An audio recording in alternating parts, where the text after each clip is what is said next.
27 जून को हुए डिबेट में ट्रंप से बुरे तरह से हारने के बाद, अपने अजीब अजीब स्टेटमेंट के बाद एंड अभी ट्रंप के ऊपर हमले के बाद से बाइडेन का आउट होना लगभग पक्का लग रहा था, क्योंकि ट्रंप से काफ़ी ज़्यादा पिछड़ गए थे बाइडेन पोल्स में। एक पोल्स के अनुसार 2/3 ऑफ डेमोक्रेट अब यह चाहता है कि बाइडेन प्रेसिडेंट कैंडिडेट से आउट हो जाए।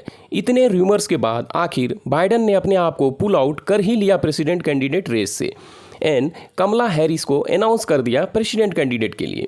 क्या ये इतना आसान है कि बाइडेन इतना इजीली किसी को अपॉइंट कर देंगे? वेट, इतना आसान सब नहीं होने वाला है। अब आगे क्या होता है ये मैं आपको सिंपल लैंग्वेज में समझा दूंगा। Watch this video till and and subscribe my channel. देखो, यूएसए में दो मेन पार्टी है, डेमोक्रेट एंड रिपब्लिकन। यूएसए में प्लेस डेलीगेट होता है जो कि प्रेसिडेंट कैंडिडेट के नॉमिनेशन के लिए वोट करती है।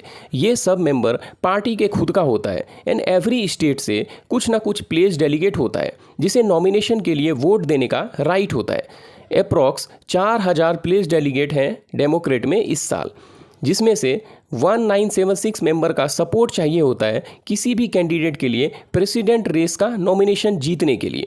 अगर सपोज इसमें से कोई रिजल्ट नहीं आया तो फिर सुपर डेलीगेट को अलाउ किया जाता है वोटिंग के लिए।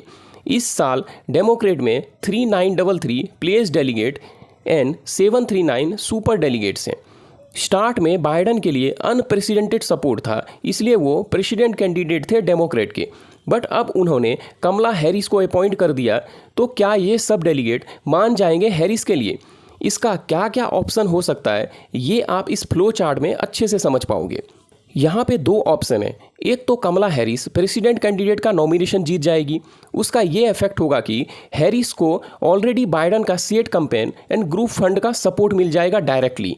अदर केस में दूसरा कोई नॉमिनेशन के लिए खड़ा होता है तो फिर उसको सारा सेटअप फिर से करना पड़ेगा अपने हिसाब से। अगर कोई और खड़ा होता है तो फिर खूब हो हल्ला होगा एंड कैंडिडेट के बीच डिबेट भी होना पॉसिबल हो सकता है। उसके बाद वोटिंग हो सकता है। आफ्टर प्रेसिडेंट कैंडिडेट सिलेक्शन के बाद वाइस प्रेसिडेंट कैंडिडेट कौन होगा उसके लिए वोटिंग होगा। अब जो भी हो, बट इलेक्शन में ज़्यादा टाइम नहीं बचा है एंड ऑलरेडी ट्रंप काफ़ी आगे चल रहे हैं। तो अभी जो हो रहा है डेमोक्रेट में, इसका बेनिफिट सीधा ट्रंप उठाएंगे। मुझे तो कहीं से नहीं लगता है कि डेमोक्रेट ट्रंप को हरा पाएगा इस साल, अनलेस कुछ अनहोनी ना हो जाए। मिलते हैं अगले वीडियो में। Thank you.